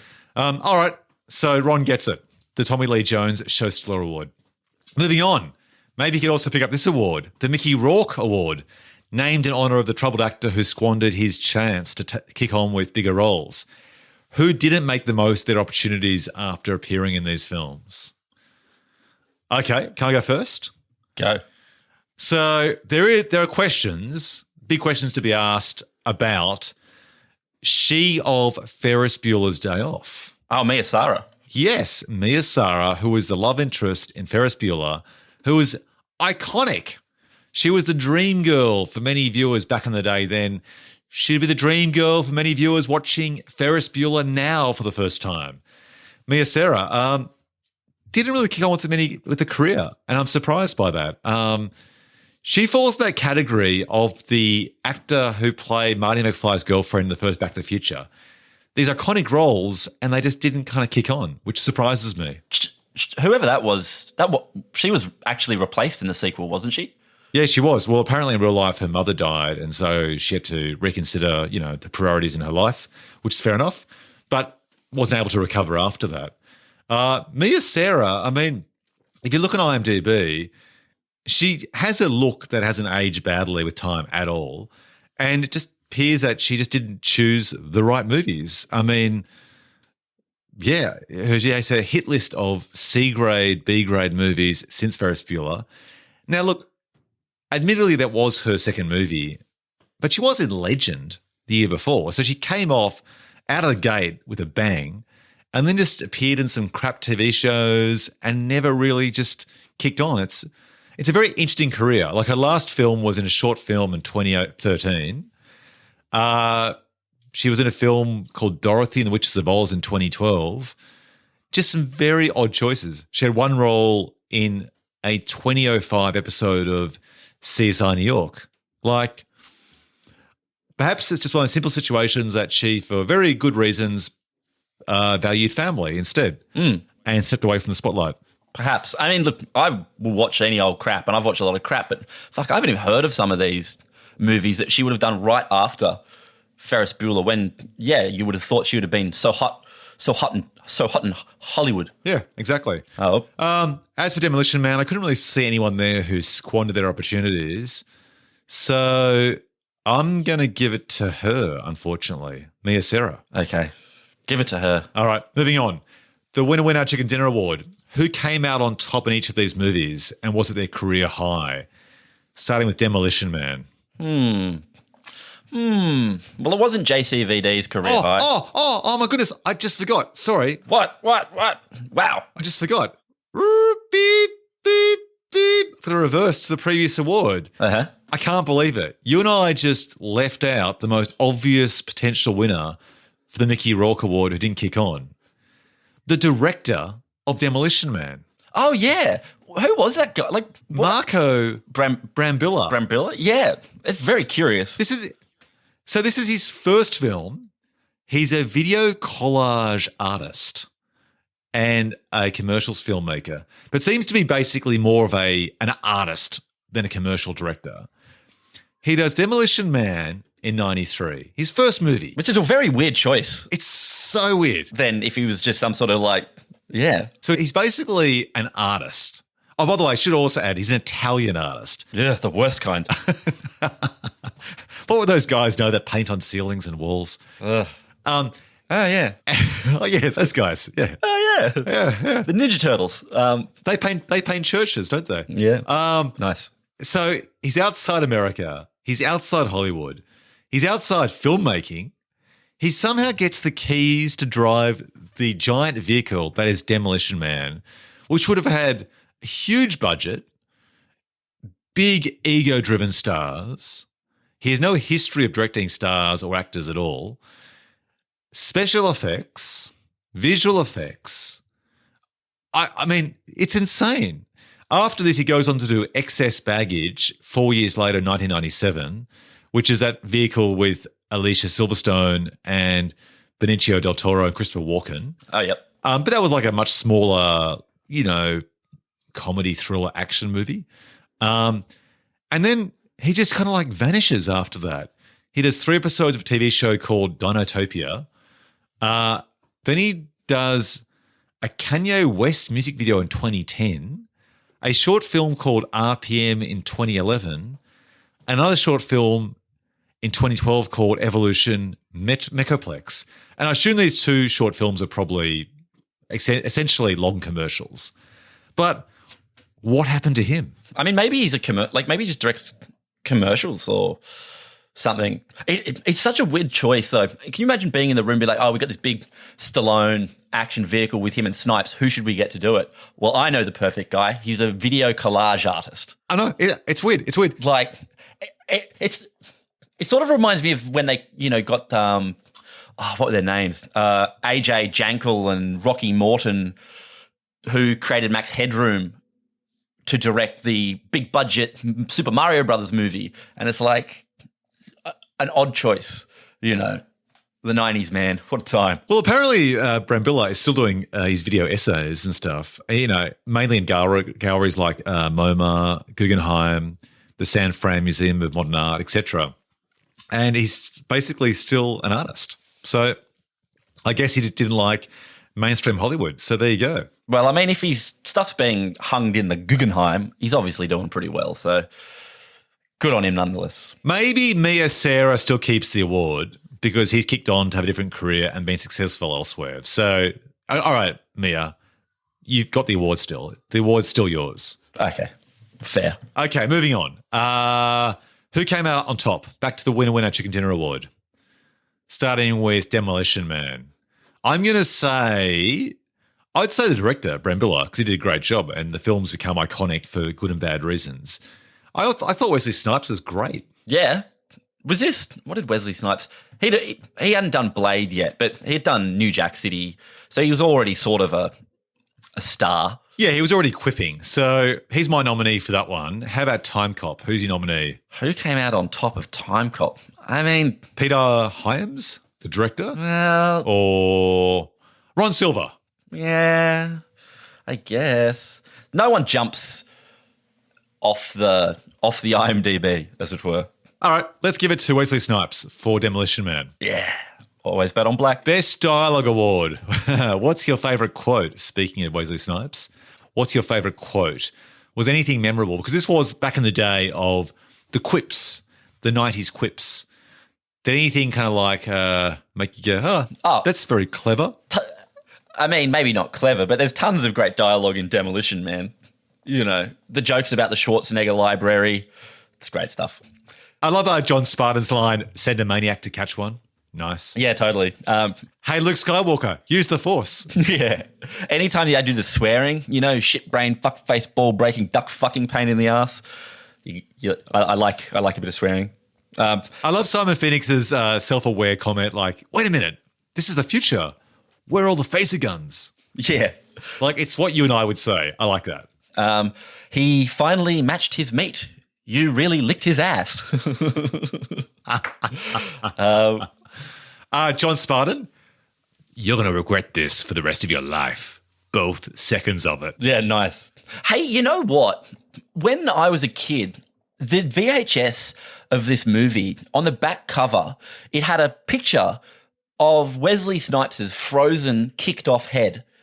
They had this fucking huge spoiler on the back of the VHS. Of the head being kicked off? Yeah, it was like a picture of Wesley Snipes' frozen head. It was like, what do you put that on there for? Real weird. I guess, though, if you hadn't seen the movie, you could have just thought that's how they're frozen. You wouldn't realise that's the ending of the film. They remove the head. Well, we're going to... They kicked off, man. Kicked off. Yeah. Oh, that's great. All right. Let's go to quotes from Timecop. Anything memorable there? Well, not as memorable as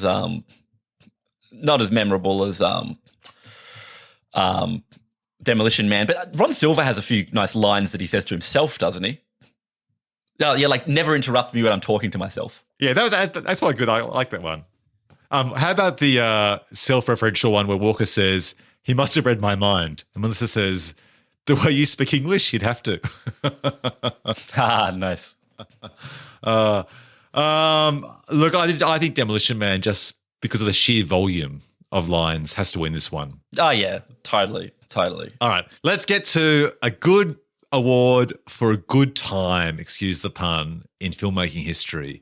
The Nicolas Cage Chewing the Scenery Award, starting with Demolition Man. Who lays it on thick? I mean, you'd have to say Wesley Snipes, right? Yeah. Yeah. But he does it well. I mean, he chews this, he does it well. Like, it works for the movie. The role calls for the scenery chewing. He is essaying scenery chewing and acquitting himself admirably. Yeah, I agree. How about Timecop?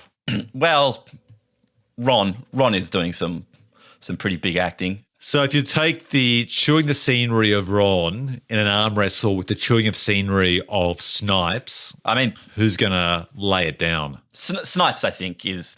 I mean, everyone except for Sly, I guess, in Demolition Man is kind of chewing the scenery. They're all delivering performances that are definitely pitched at, 110%. Yeah, okay, let's give it to Snipes then. All right.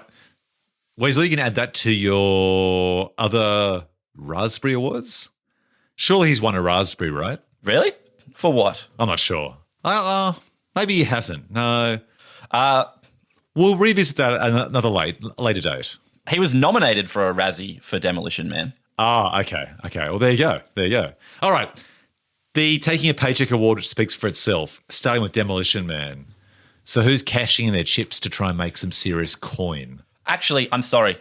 Just before you do that, it was Sandra Bullock who was nominated for a Razzie. That seems really unfair. Oh, that seems harsh. I thought she was playing the character that she should have played. Like, she was meant to be playing the innocent, Yeah. the sweet-talking girl. Fuck you, Razzie Awards. Piece of shit awards. Fuck you indeed. All right. Who's taking a paycheck? Would we consider that Dennis Leary is? Nah, Dennis Leary was happy to be in movies back then. Okay. Look, I don't think anyone was slumming it. Like, this isn't like we've got someone like, Kurt Douglas playing a captain for a small role. So I can't see anyone trying to get some coin for a small performance there for 2 days' work. And in Timecop, again, I don't think that this film was big enough in budget to pay someone for a small appearance. No. So I think it's a draw. No one. Fair enough. Hey, did you know Stallone sued Warner Brothers last year because he felt that the movie, the studio had claimed the film still hadn't gone into profit, but he felt that he was owed profit participation and that it probably had in fact gone into profit. So maybe that's the paycheck of which we speak. All right, let's give an honorary paycheck award to Stallone, who clearly needs more money. All right, Jumping on to the Stephen Tobolowsky Award, aka Hey, It's That Guy, named after the iconic supporting actor who appeared in Ground Day as Ned Ryerson. Gabe, who triggered Hey, It's That Guy when he or she appeared on screen, starting with Demolition Man? I mean, Bob Gunton, who plays the chief of police. You know, he popped up in a bunch of things in the 90s. I think most memorably is the warden in Shawshank Redemption, but he always turns up in stuff. You're like, Yeah, you're totally right. Like, the Shawshank Redemption role he's iconic for, and I couldn't quite place where I'd seen him, but he's definitely like a classic example of the Stephen Tobolowsky Award. In Timecop, I'd nominate Bruce McGill. I love that guy. Who everyone would recognise in a movie, but I don't even know how you describe him. Portly. Portly. Is there a particular film, though, we could point to? Like, when you mentioned earlier the guy from the Shawshank Redemption, like, people get that guy. Oh, it's that guy. But I can't actually think of a single film like Groundhog Day, like Shawshank, that I could point to where you'd recognise Bruce McGill from. Maybe The Insider, but I guess maybe not. You know, he's great in The Insider. He's got a kind of very memorable deposition scene. But yeah, I mean, maybe he doesn't have that sort of iconic role, but he crops up in a lot of stuff, and it's always nice when he does. All right, I'm going to nominate him, and I say we award him this one. Okay. Done. Bruce McGill, you may not have an Oscar, but you do have the Stephen Tobolowsky Award, and it is deserving. Jumping to the Delroy Lindo Award for great actors who aren't cast often enough, obviously named after the great Delroy Lindo from Get Shorty, Heist, and A Life Less Ordinary. Let's start with Demo Man. Who's deserving of the Delroy Lindo? Someone to be cast more? Yeah. Rob Schneider. Is Rob Actually, was Rob Schneider famous at this stage? He could have picked up the early award too. Was he? I don't know. What movie made him famous? Well, I mean, look, that's the thing. There's the films that he appeared in with Adam Sandler, basically Adam Sandler throwing him a bone. And then I think you'd have to say it's Juice Bigelow, right?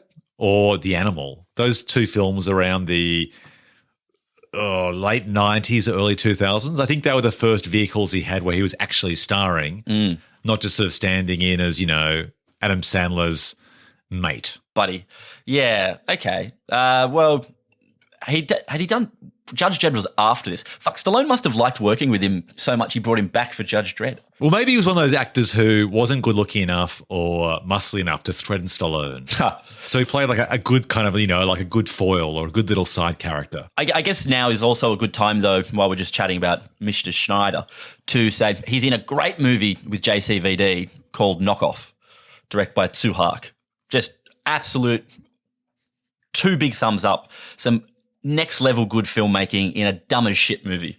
What's it called? Knockoff. It's about Van Damme and Rob Schneider make counterfeit jeans. Oh, wow. Okay. That's great. It's fucking it's really great. It's really cool. I mean, look, it's not, but it is, if you know what I'm saying. Now, am I totally misremembering Demolition Man? Or was James Olmos in that film as well? Really? Or maybe I've totally misremembered entirely.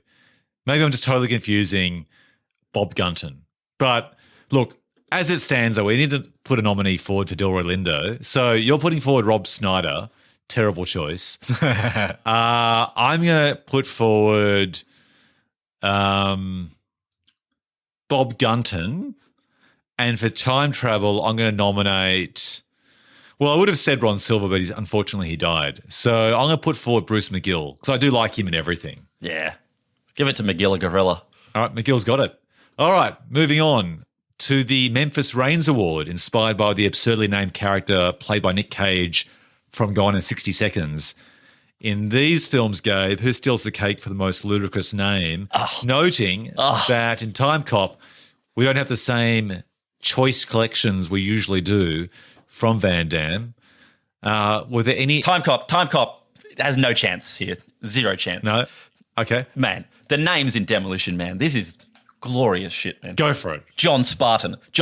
I mean, How good is that? You know he's going to be the hero. Simon Phoenix, that's a badass name. Lenina Huxley, ooh, intellectual. I like it. What else have we got? Raymond Cocteau. Cocteau? I don't know how to pronounce that properly. Look, it's really Oh, Edgar Friendly is also a very funny name. Alfredo Garcia. That's Benjamin Bratt. Oh yeah, but that's just two names. That's I don't know. Well, it sounds hoity-toity. Alfredo Garcia. Bring me the head of Alfredo Garcia. Look, John Spartan and Phoenix are great, right? They are what they are. One sounds like a warrior, sounds stoic. The other one sounds like a rebel. I'm giving it to Demolition Man here, easily, on a plate. Oh yeah, by a wide margin. In fact, this is probably one of the more better silly name movies we've had in a while. We had a kind of maybe a dry patch there where there wasn't enough dumb names in movies, and I feel like this has really brought it back. And now we've hit the wet patch of names. Just moisten. All right.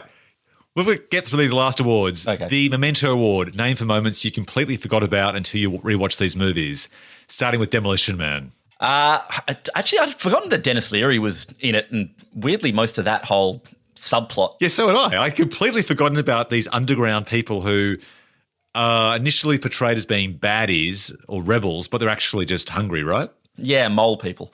I totally blanked on all of that being in there. And how about Timecop? Lots of stuff in Timecop, because I hadn't seen this for ages. Just stuff I was like, that's fucking awesome. Like when he kicks the guy's arm freezes and Van Damme kicks his frozen arm off. That's a great scene. A+. Yep. Just great stuff. Yeah. I'm going to give it to Demolition Man because I also hadn't forgotten an entire C-plot. Yeah, totally. Of Dennis Leary and co. So that picks up the Memento Award. I agree. All right. The Die Hard Award, named after the influence of Die Hard inspiring a subgenre of clones like Under Siege. So if imitation is the ultimate flattery, did either of these flicks leave a legacy by inspiring a crop of clones? I don't think so. I mean, time travel's been around since the dawn of time. I don't think these films set a new trend in a particular version of time travel as a genre. Do you? No. I mean, Terminator 2 had come out in 1991, so it's not like there hadn't been a shit ton of time travel movies before these. If you could go back in time and invent time travel movies, maybe, but no. All right, no award winner then. And now it's come to that time of the podcast, one of my favourite parts of the pod, the Milking the Speed Cow Dry Award, named after the infamous sequel Speed 2, which took the high stakes of runaway bus in a crowded city and relocated it to a sluggish cruise ship. So, Gabe, imagine this. Let's say there's an opportunity to make a sequel to Demolition Man or Timecop. They're both about a cop who skips through time with a chance to redeem himself by stopping a villain who ruined his future. So which film, if we're asked to by a Hollywood executive, do we make a sequel to, and what's our pitch to make it? Go. Hey, I just had a weird idea. Would there be a way to, you're not even making a sequel, you are making you take Timecop, right? And then you sort of, I'm just thinking, you shoot new stuff with old Van Damme going back in time into Timecop. So you use existing bits of Timecop and then sort of recontextualize those, remix it all, if you will, in a sort of like sequel / postmodernistic reinterpretation. Oh, this is a genius idea. Now, hang on. Let's just step it back.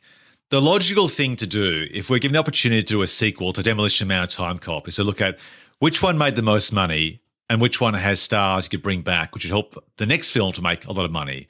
And on the face of it, Demolition is that particular film. It's got Sandra Bullock, it's got Stallone, it's got cult value, and it made more money.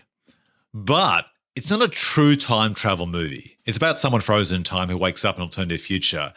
And you can't explore those cool ideas about trying to reinvent the present by going back to the past.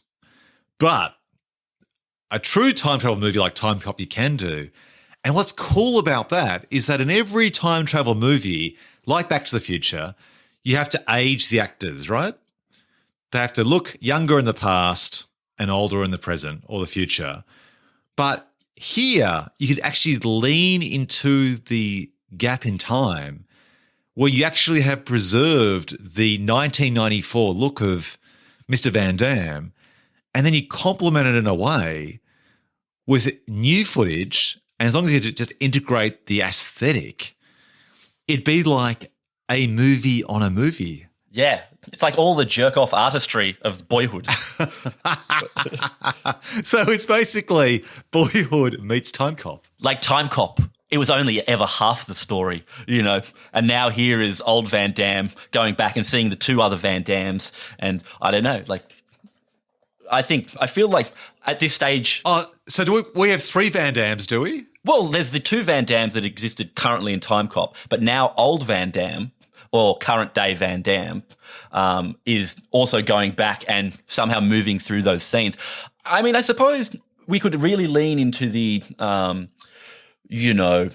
artistry of this. Van Damme is obviously at this point in his career willing to do some weird shit. So, maybe it doesn't even have to be an action movie. Maybe it's like a treatise on aging and that although they can time travel, there is still an inescapable march of time that will slowly grind your dreams away. Mate, the pitch for this is right in front of us and we're not even looking at it. Oh. It's the self-referential JCVD movie, which was basically a fictionalized version of Van Damme. He's playing a version of himself in a bank robbery movie where he basically reflects upon the mistakes he's made in his life.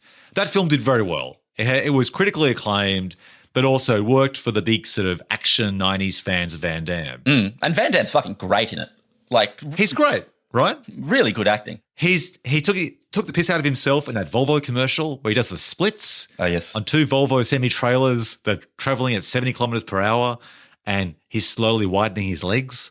Like, he gets what's good about Van Damme. He's already done it in JCVD, so we know he's up for it. So isn't the pitch for this just going to be Timecop meets JCVD? Sure, I'd watch it. Now, does he revisit himself in a film? So in our movie called Time Van Damme, does he revisit himself? I think we should just call it Timecop. Or Timecop 2. So what's that pitch? Just basically what happened is he goes to the funeral of the director, Peter Hyams. Has Peter Hyams died yet? No, he has not. He shot his son's movie recently. Okay. Peter Hyams is on his deathbed. Oh. Just like Jason Rubert's in Magnolia. And like Tom Cruise, Van Damme goes to his deathbed. Wow, okay. And he says, do you have any regrets or any secrets to tell? And Peter Hyams says, I do.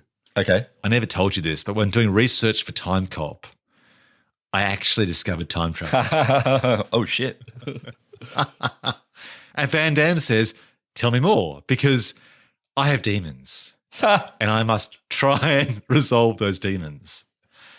And so Peter Hyams explains that the prototype of that transport sled, that time travel sled, is based on real science and sends Van Damme to meet a mysterious character who's pretty much the same guy we see with the radar dishes and stuff in that movie Heat. What's his name again?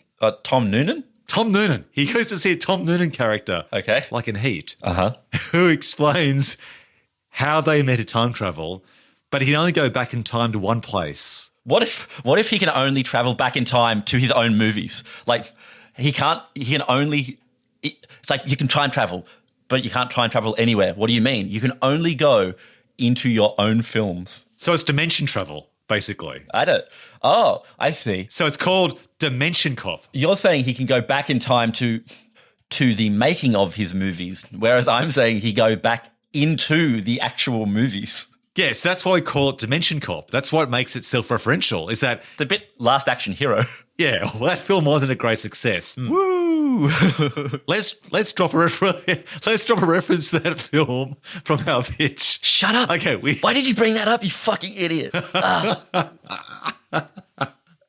So the studio executive is chewing his or her cigar and now questioning the entire financial viability of this particular pitch. Okay, let's not reference Last Action Hero But let's get this clear on the page. Is he going back in time to visit the set of the films he was on, or is it, which is more like JCVD, or is he going back into different dimensions and appearing, like in particularly in Timecop, as the third Van Damme? I would like, in which case this film is called Dimension Cop. well, to me, that's interesting because then he can be truly squaring off against the metaphorical demons of his past, as opposed to just going back in time and yelling at the craft service guy. You know, I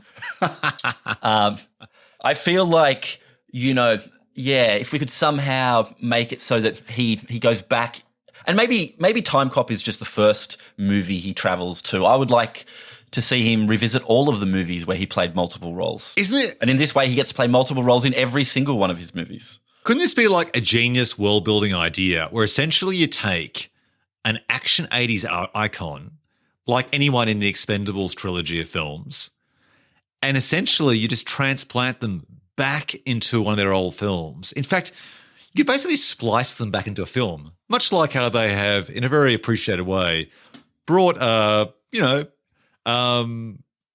iconic actor back to life to advertise whiskey or something like that, right? Because that works every time, doesn't it? It's great. Love to see Bruce Lee flogging fucking insurance. Wouldn't this be a genius way, though, for people to basically relive one of their classic films they love from the 80s and 90s, but with modern technology to integrate the actor going back? And essentially, it's like world building. So in every film, Van Damme or someone like Stallone goes back and meets their younger, hotter version, which is kind of the vibe you get in one of those Terminator films where you see Arnie fight against younger, fitter Arnie. But it's like that in every film. So it's, for Van Damme, maximum risk, sudden impact.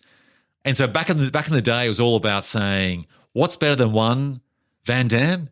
Two Van Dammes. And our pitch to the agent or the executive producer, as we lean forward to bring this pitch home for this sequel or a series of sequels, is to say, what's better than two Van Dammes? Three Van Dammes in many, many movies. Boom. Do you think he can still do the splits? Well, he did the splits recently in that Volvo commercial, so I think he can. God damn it, Van Damme. Is there anything you can't do? So what's the title for this particular sequel to Timecop going to be? Well, I just have one question before we get to the title of it. What does he actually want, or is he doing back in these movies? Is he just... You said he's going back to fight some sort of demons. I feel that you meant some sort of metaphorical demon, not a literal demon. But what if it was both, is all I'm saying. What if Van Damme's demons are personified in a demon? Oh, so it's sort of like the dragon within. I don't know what that is, but it is definitely the idea that subtext is for cowards. All right, bring it home. Let's bring this pitch home.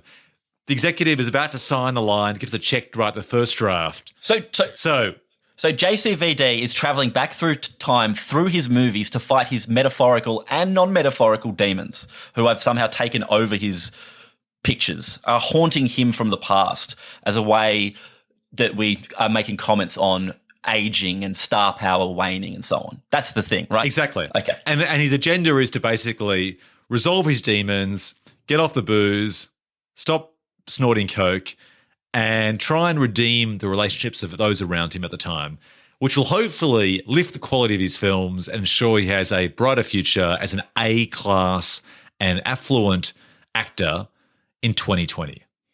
And we're calling this JCVD V2? It's really, yeah, JCV2. Jean-Claude. All right, done. Done? Okay. I think I just softly sung the word Jean-Claude. All right. And that's how you make a sequel to Timecop. I don't think we made a sequel to Timecop there. We made a sequel to the career of JCVD. Yeah, okay. I'm there for that. All right, that brings us to the end of the show, Gabe. A big, huge, massive thanks to our awesome sound editor, Sam Haywood, for making this episode sound so good. Gabe, where can listeners find more of your work and musings this week? Twitter, @Gabe Dowrick. That'll do. And I'm at Ben Phelps on Twitter and Instagram and youtube.com/Ben Phelps. And you can find all of my podcasts, including Twin Movies, in the usual places like Apple Podcasts, Spotify, and Google Podcasts. Thanks for listening, folks. Really appreciate it. If you like the show, please share the word with your mates and leave a review for us on Apple Podcasts, as every bit of goodwill helps. Take care and stay tuned for another Twin Movies battle very soon. See you, Gabe. Bye-bye.